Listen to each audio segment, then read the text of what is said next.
Part 1-এ দেখেছো তোমরা, আমি দই, কাজু, পোস্ত, কাঁচা লঙ্কার দিয়ে আমি পেস্টটা দিয়ে কষিয়ে নিয়েছিলাম। তারপরে এই যে জল দিলাম, জলটা একটু বেশি দিয়েছি। এবার ফুটে উঠলে ওটাকে কমিয়ে দিয়ে মাছগুলো দিয়ে দেবো। এবার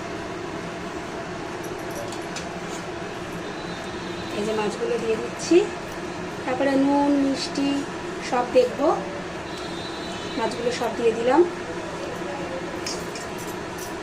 এর মধ্যে কিন্তু আলু যায় না। হ্যাঁ,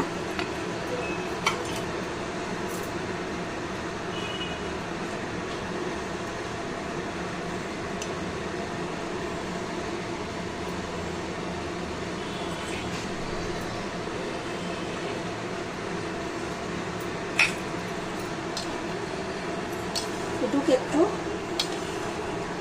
ফুটলে ঢাকা দিয়ে ফোটাবো এটাকে। আমি একটু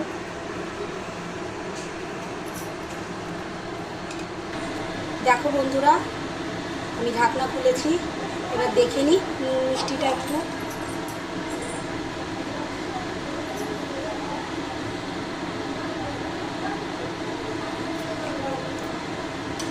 বন্ধুরা, এবার ঝোলটা শুকাতে হবে, কিন্তু আমরা একটু ঝোল খাই, তাই জন্য এটা রাখলাম।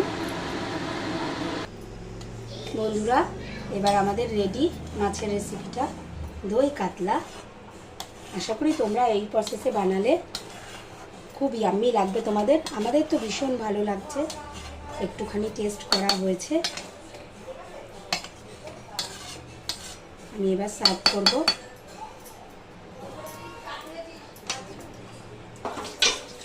বন্ধুরা দেখো, দেখতে কি ইয়াম্মি লাগছে। আমি সার্ভ করে ফেলেছি।